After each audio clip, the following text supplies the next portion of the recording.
John Fetterman is saying, guys, just chill out a little bit. He doesn't think he thinks everyone's stressing out. Like, chill out. Yeah. John Fetterman downplaying the drama that Donald Trump's second term could bring. Yeah, really. You guys misunderstand. No need to, quote, freak out. He was on This Week this past weekend, and he said that he thinks many of his peers' hand-wringing about Trump has been counterproductive. I've been warning people, like, you got to chill out, like the constant, freak out. It's not helpful. Pack a lunch, pace yourself, because he hasn't even taken office yet, says John Fetterman. There he is. If you're rooting against the president, you are rooting against the nation, he said. I'm not ever going to be where I want a president to fail. Well, let me just stop to say, I'll be in a place where I want the president to fail if the agenda of the president is a bad agenda. Norm writes, Fetterman will switch to the GOP at a certain point. Do you think there's any merit to that? Could you see that happening? I could not.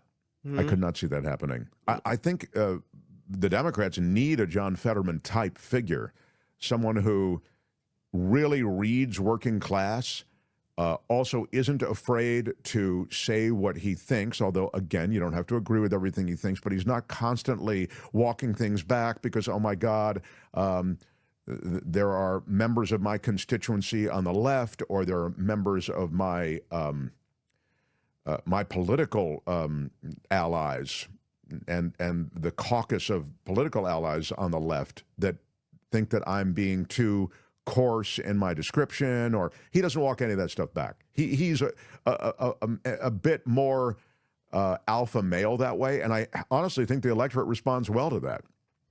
So he called Trump a singular political talent.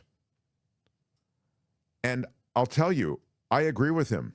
I know I've said this before, and everybody hates on me when I say it, but Trump is a singular political talent.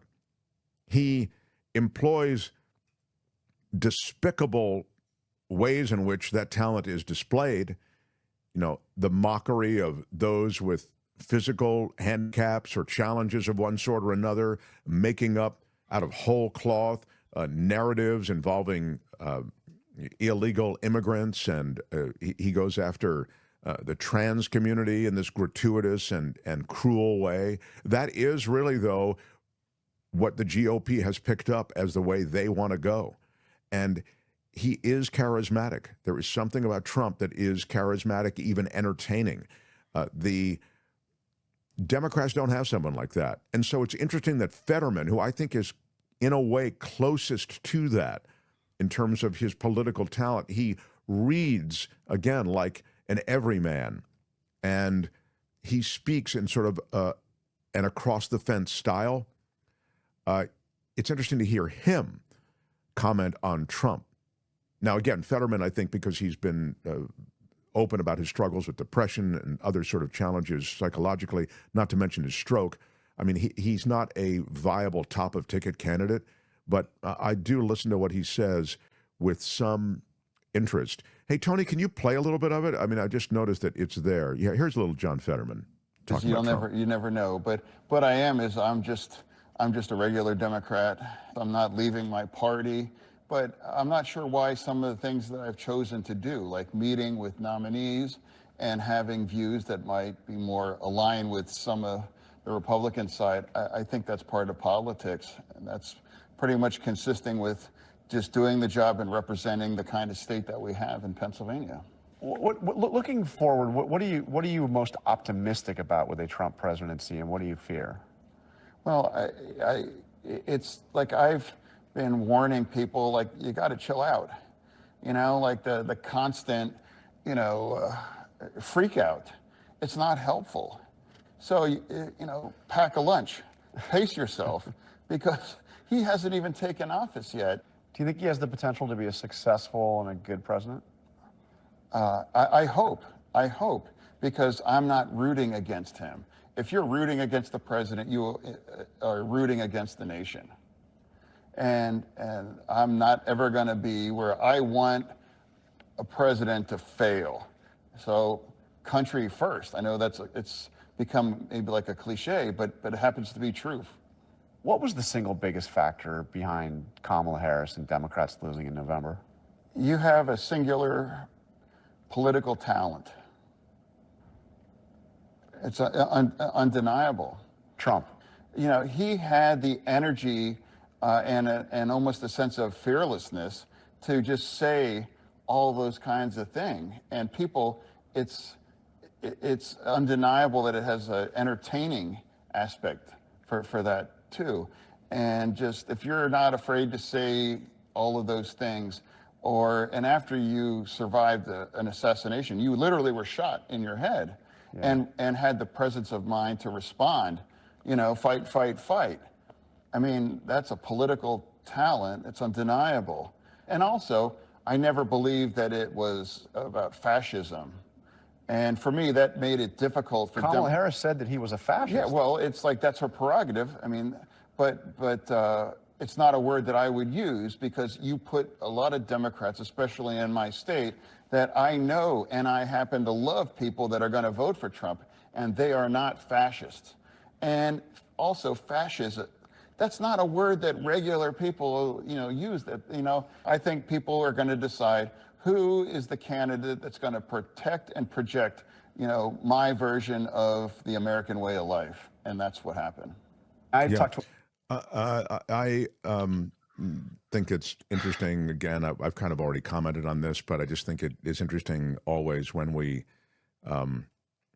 2 points. My president, right or wrong, is kind of what he's saying when he supports the president right now. I mean, the incoming president, and I just think that's a flawed. It's a flawed philosophy. It's a flawed way, and it's a flawed perspective and way to view the world. So you have to speak out against those things that you think are wrong. You can't sort of have the view just because they came from the Oval Office that you support them. I understand not freaking out. I get that. You know, take it battle by battle. But if there's a battle to be had, you've got to fight it. Just because it came out of Trump's world, you can't sort of think, well, give him a chance. Let's see how this Panama Canal thing plays out. You know, let's give him a chance. Let's see how this mass deportation thing plays out. Give him a chance. Let's see how the fill in the blank works out. You just can't do it. Let's see how the prosecution of Liz Cheney works out. I mean, you know, like you just. So again, I get the general idea of not rising to every battle, because sometimes these things are just utterances that Trump lets go, like this weekend about the Panama Canal. But sometimes he'll follow up, and if you really get into a squaring off with the Panamanians over the canal and control, it's a mess. And you won't be able to succeed in any kind of way that will be enduring and positive. Can you help me think something through here? Because I have agreed in the past with the statement that if you're rooting against the president, that you're rooting for America to not succeed. But in this particular case, it seems to me, and perhaps I'm wrong, correct me if this is not the case, but it doesn't, and it hasn't seemed to me like Trump has been putting America first anyway. It seems to me like Trump puts Trump's own self-interests first. If you had a president, regardless of whether we disagreed on some issues, that I felt really loved America, was working on behalf of America, then perhaps Fetterman would be correct. But in this case, I don't necessarily think Trump's working on behalf of America. I think Trump is working on behalf of Trump and his best friends with lots of money. Yeah, I will take that in 2 ways. One is sort of I agree with you on the specifics of Donald Trump and what his agenda is. Of course, that's true. But the second, I would sort of take issue with the whole thing, which is sort of, I take issue with it. I mean, I think you can argue, well, either you're supporting the president or you're not. The idea, what you're basically saying is, I'll support the president when the president reflects values and an agenda that I respect. And I think that's a fair way to look at it. That's the way I look at it. Well, Like, no, don't tell me I'm not now. even saying like we could have different values, but if you love America, if you put the country first, even if you don't necessarily, I don't agree with the things that you want the country to stand for, but you clearly love America. But I've never felt that from Trump, is what I'm Well, I mean, saying. that's a judgment thing. I don't know Mhm. about that. Like, I can go around and say, I think this person loves America, that person loves America, that person loves America more than that person. And that whole Yeah. how much do you love America thing? What, I'm a better Christian than you are. I always hate that argument. You know what I mean? Like, this guy's not as good a Christian But as if the other you're guy. rooting And it just, against someone who isn't really out for the country's best interest, then you really are rooting for America to succeed. I know the Sure. patriotism is Again, getting to you, but yes, but you're the arbiter in this case, Kim, of what's the sure. best interest. I mean, the GOP would say, yeah, that's a typical lib position, which is Mhm. you guys don't like our agenda, which Right. is deport all these illegals and get God back in the classroom and get this country back onto a straight and narrow. That's really Mhm. what America is, and I love America enough to say it. But you libs, all you can say is, oh, he doesn't even seem like he likes America. Well, okay, your vision of America and my vision of America are different. That's what they have. I mean, they are, Right. look at the Yeah. Supreme Court. They are jihadists. They are absolutely committed to transforming America. I think it's a Christo-fascist effort that is now coming to fruition. I don't know how far down the way they'll get, but Yeah. they'll get Ten Commandments, Bible literature, all of these things that are associated with organized religion. They're getting it into public schools.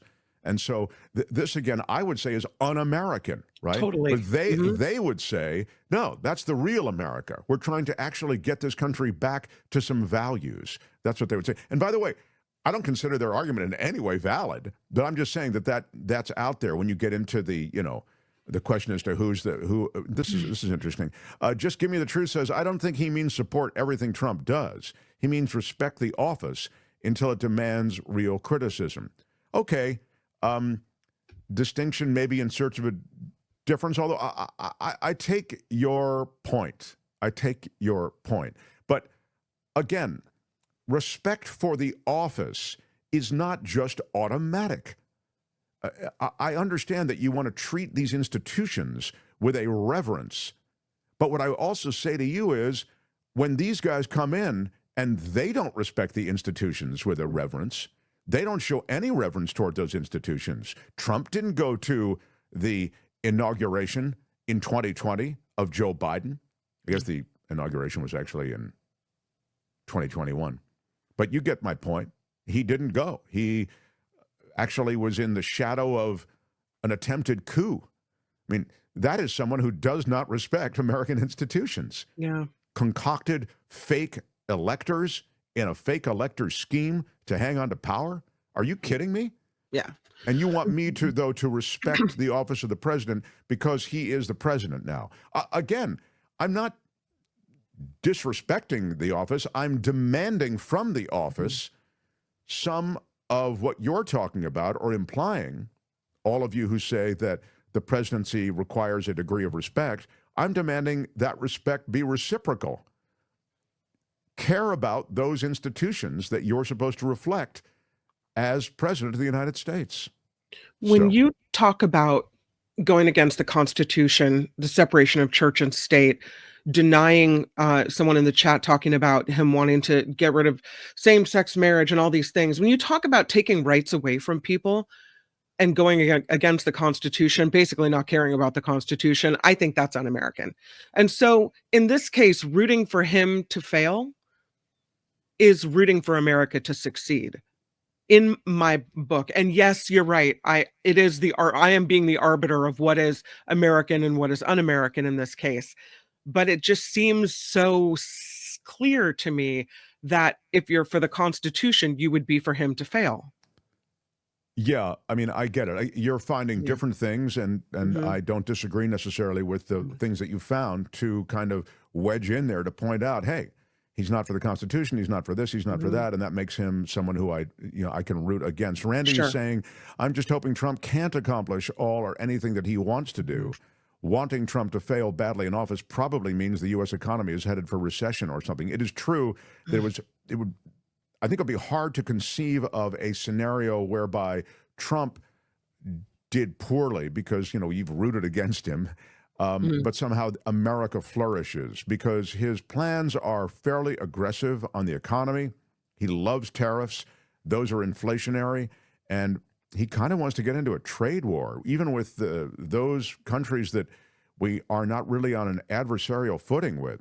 So this is I think there could be interesting and disturbing times ahead that way. But when it comes to rooting, there's that as well. Hi, it's Mark, and I thought that was great.